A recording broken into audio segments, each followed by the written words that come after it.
Welcome to a special Catholic Forum presentation. I'm your host, Deacon Jim Thorndell. Instead of hosting a conversation on today's show, it's my pleasure to introduce excerpts from a powerful presentation we are fortunate to have recorded. This presentation was recorded as part of the series of Fortnight For Freedom evenings of prayer at St. Isidore's Church in Grand Rapids, Michigan that took place in June and July of 2014. Please enjoy speaker Dr. Dennis Marshall, Professor of Theology at Aquinas College in Grand Rapids, Michigan, as he presents Conscience. I'm going to talk about conscience tonight and the freedom to serve. Now I want to read you a quote from St. John Paul the Great, which reflects, I think, the crisis of our time. Now, crisis is a much used word these days and abused, but I'm going to define it a little bit later so that we can understand where he's coming from. But this, I think, from John Paul the Great, illustrates the kind of difficulties that we face in our present moment. He says this, quote, "When freedom does not have a purpose, when it does not know anything about the rule of law engraved in the hearts of men and women, when it does not listen to the voice of conscience, it turns against humanity and society." I submit to you that I think that we are experiencing a crisis in our world with regard to, especially in America, the HHS mandate, the redefinition of marriage, the lack of respect for life from birth to death. And John Paul II, when he spoke these words, he had not only Western Europe in mind, but the entire world in mind. In fact, our entire humanity. Crisis means that we are confronted with a moment of judgment or decision that upon our making that judgment and decision is going to determine the character and the course of our life. In the Deuteronomy reading today, that's the perfect image of a crisis. "I lay before you life and death. Choose life so that you may live." Because if you don't choose life, then the consequences of curse are going to follow upon you and your family as a consequence of the type of crisis that you found yourself in and you chose unwisely.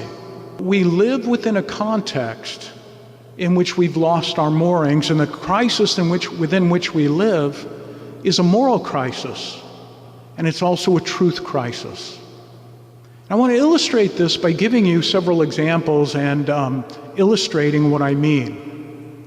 A few months ago, I was driving down 131 towards Wayland, and I noticed that there was a billboard advertising the United States Marine Corps.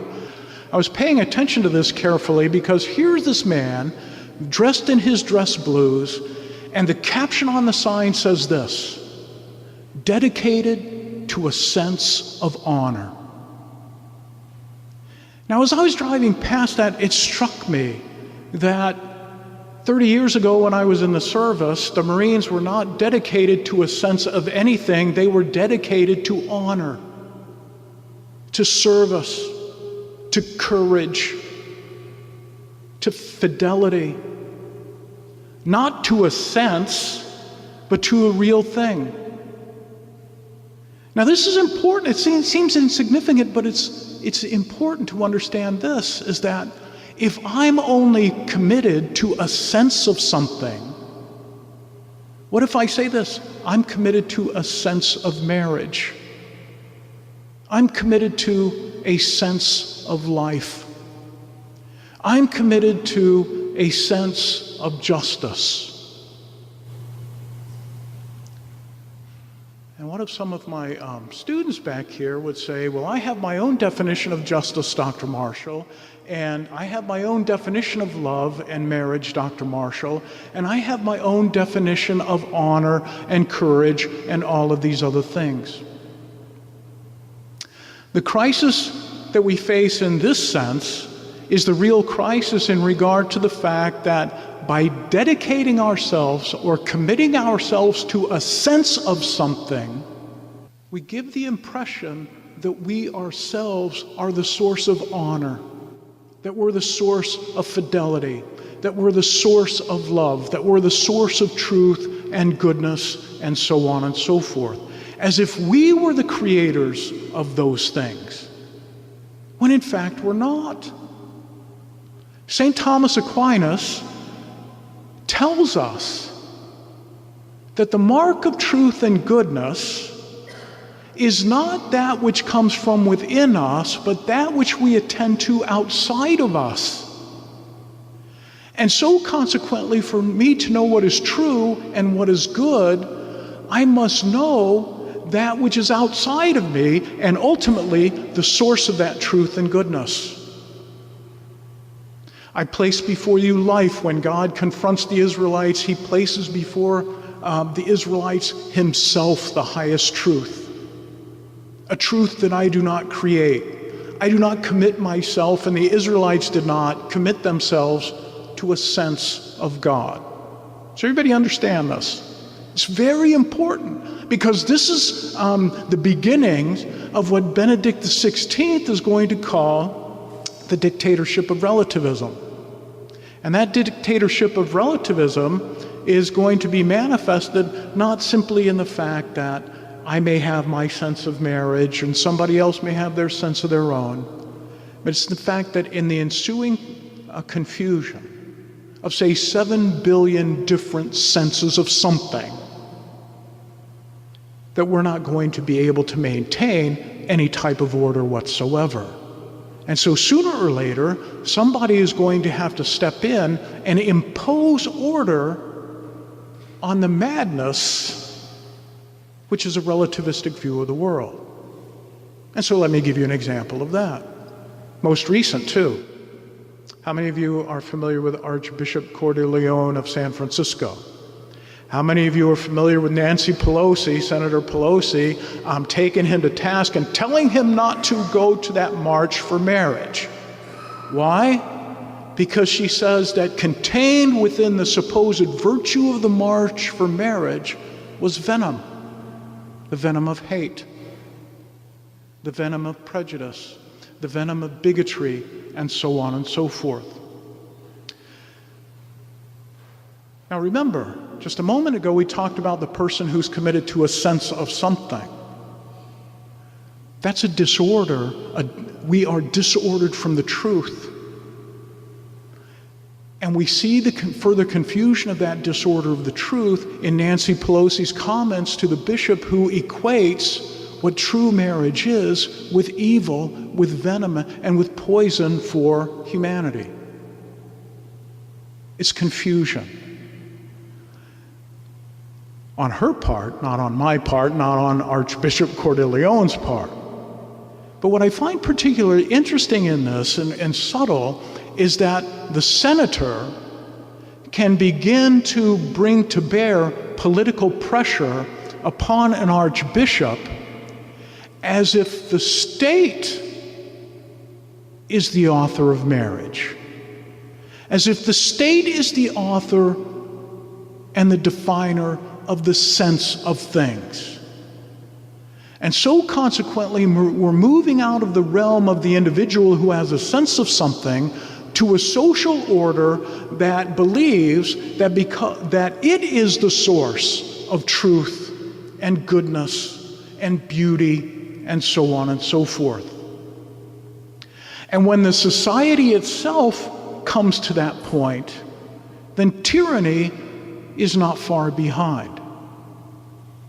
Because divorced from the truth and divorced from goodness, the only thing left is the will to power, by which we exert a force to make people conform to the definition of good or true that we see fit. And this is illustrated by the fact of the baker in Colorado. How many of you are familiar with this gentleman? The baker in Colorado a few months ago refused to bake a cake for a homosexual couple who was getting married. He was subsequently taken to court by that couple. He was sued into submission. And then the state of Colorado is forcing him, against his conscience, to bake cakes for homosexual couples who are getting married. This kind of coercion, this kind of loss of freedom, is indicative of the crisis that we find ourselves in at the present moment, and it is a crisis of conscience. If the man in Colorado can be coerced, why not the Catholic Church?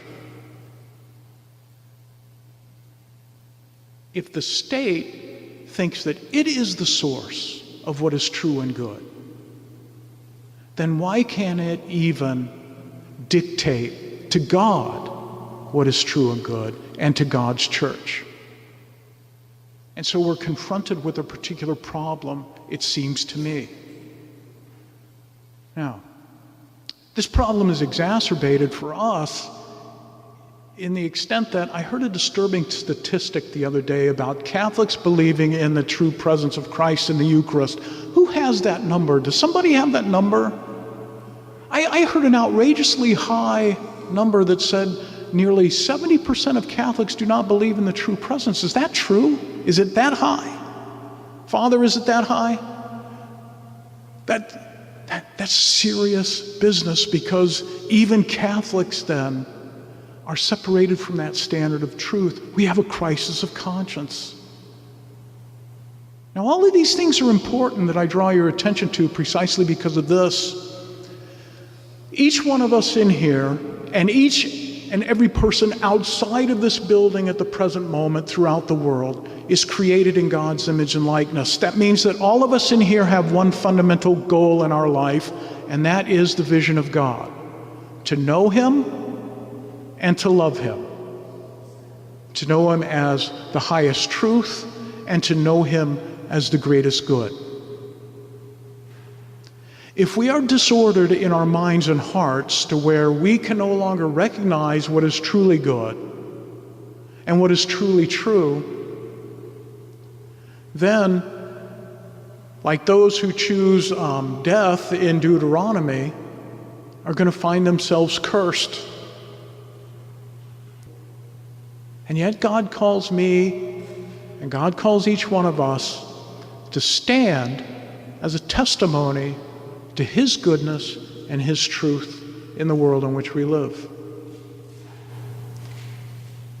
He calls us out of ourselves to recognize the good that we ought to do in the world. And this really, in fact, is the role of conscience.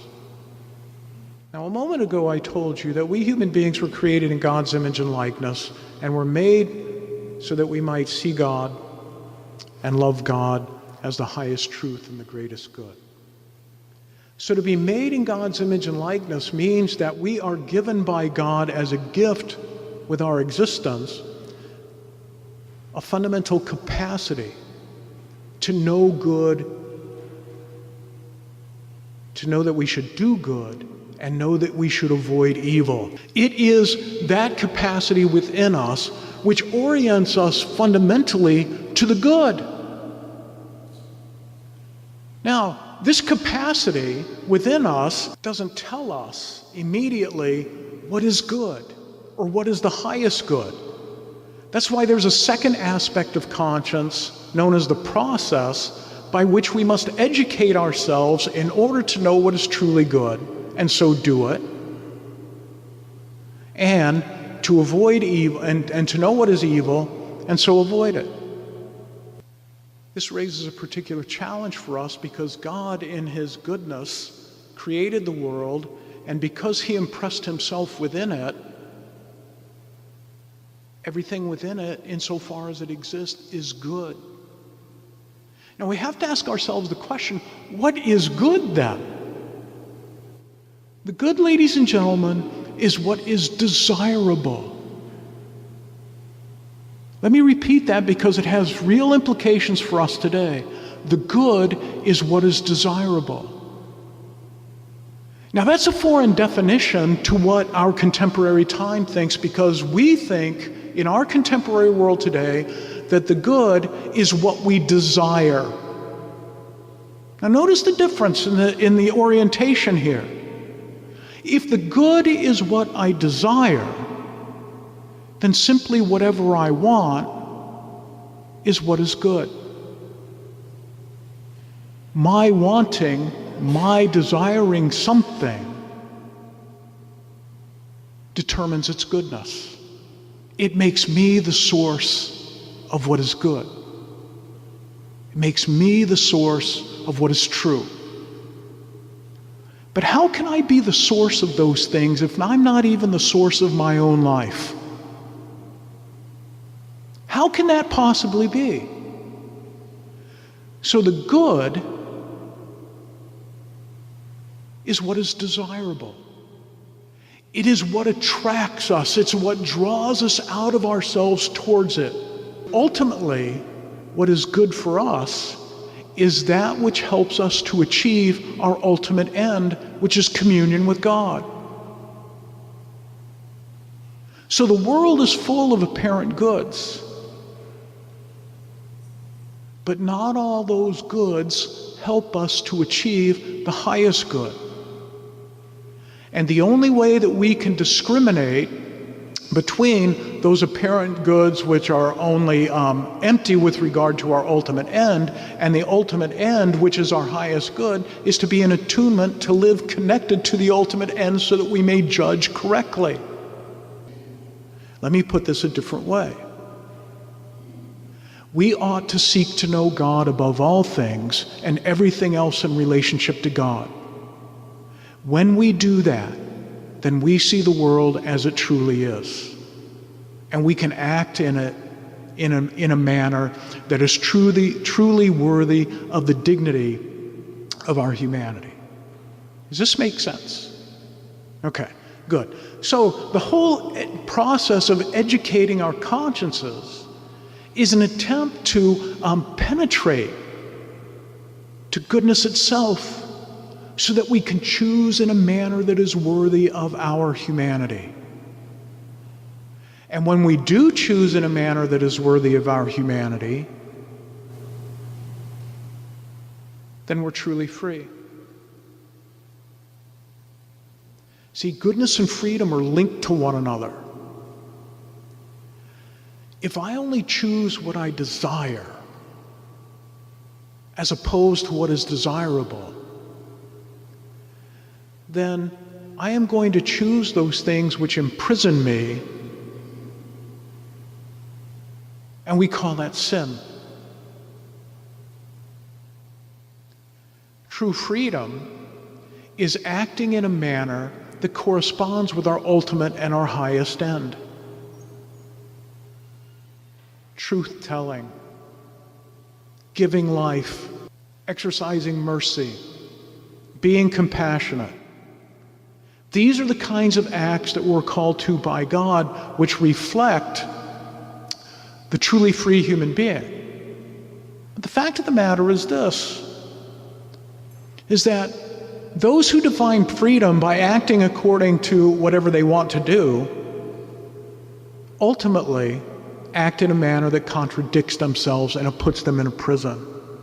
And the greatest example of that, of course, I'm going to use the most extreme example of that, is the addict. But if you pay attention to people who are addicted, they're doing whatever they want, but they focus their life ever more narrowly on that one desire, so that their entire life revolves around the satisfaction of that one thing. And in their life being focused on the satisfaction of that one thing, they have in fact limited their life and circumscribed it in a very severe fashion. Whereas God, who calls me to the vision of His own glory, and gives me the grace to be able to discern between good and evil correctly, means, quite frankly, that I'm open up to the entire world. I'm interested in the entire range of things within the world precisely because the good God himself has created these things and bestowed them upon us as a gift by which and through which he displays his glory. So it's not the person who is in love with God and who acts in a manner of godliness that is constrained or restrained, but rather the sinner. That's why the truth of Christ is freeing. And it's only that truth that can set us free, to engage the world the way that it is. So that brings me then finally to the judgment of conscience. We're not simply thinkers and contemplators of the world, we're also doers. And this is what where the judgment of conscience comes in.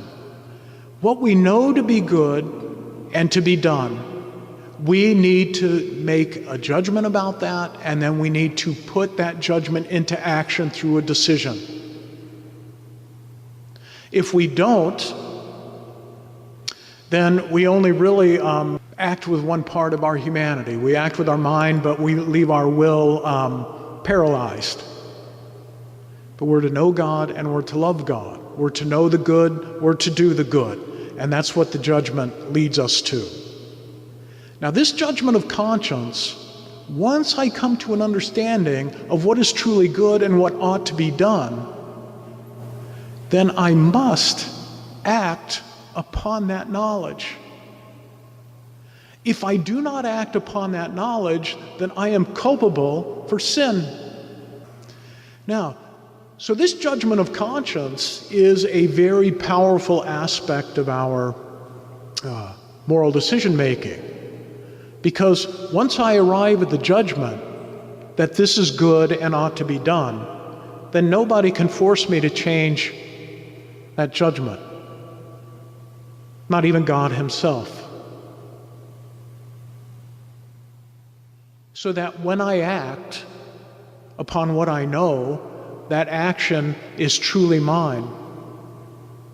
One for which I take responsibility, whether praise or blame. Powerful as that may be, it's also limited. It's limited in the sense that the authority of the judgment that I make about the good to be done extends no farther than the tip of my nose. In other words, my judgment of conscience cannot become the universal rule for Father Don and everybody else in here to follow. That's a good thing, yes? It's definitely a good thing. Why? Because I'm not God. It's only God who establishes the law, right? The universal law that everyone must follow. And my judgment of conscience is my participation in God's rule. And it's an awesome thing to do it well. And it's a terrifying thing to make a mistake in judgment. Now, the good thing is that if our judgment to do a certain thing ends up being wrong, and it doesn't kill us, we can change our minds. We can go back and we can reevaluate where in our moral reasoning we failed. We can ask for forgiveness. We can rectify our knowledge. And we can resolve to do better next time. So the judgments of conscience that we make are the means by which we put our knowledge of what is true and good into action. And when we put our knowledge of what is true and good into action, we serve the world. This language that I'm using is important because I live in an age in which people want to transform the world. They want to change it. And we ought to be suspicious of people whose primary motive for acting in the world is to change the world. Why do I say this? I say this because basically since the middle of the 19th century, when Karl Marx's thought began to take an ever-increasing predominant role in forming the knowledge of the cultural or intellectual elite, The emphasis of his thought is not on knowing what is true and knowing the good and doing the good. The focus of modern philosophy has been primarily about acting to change the world according to the preference, if you will, of the visionary.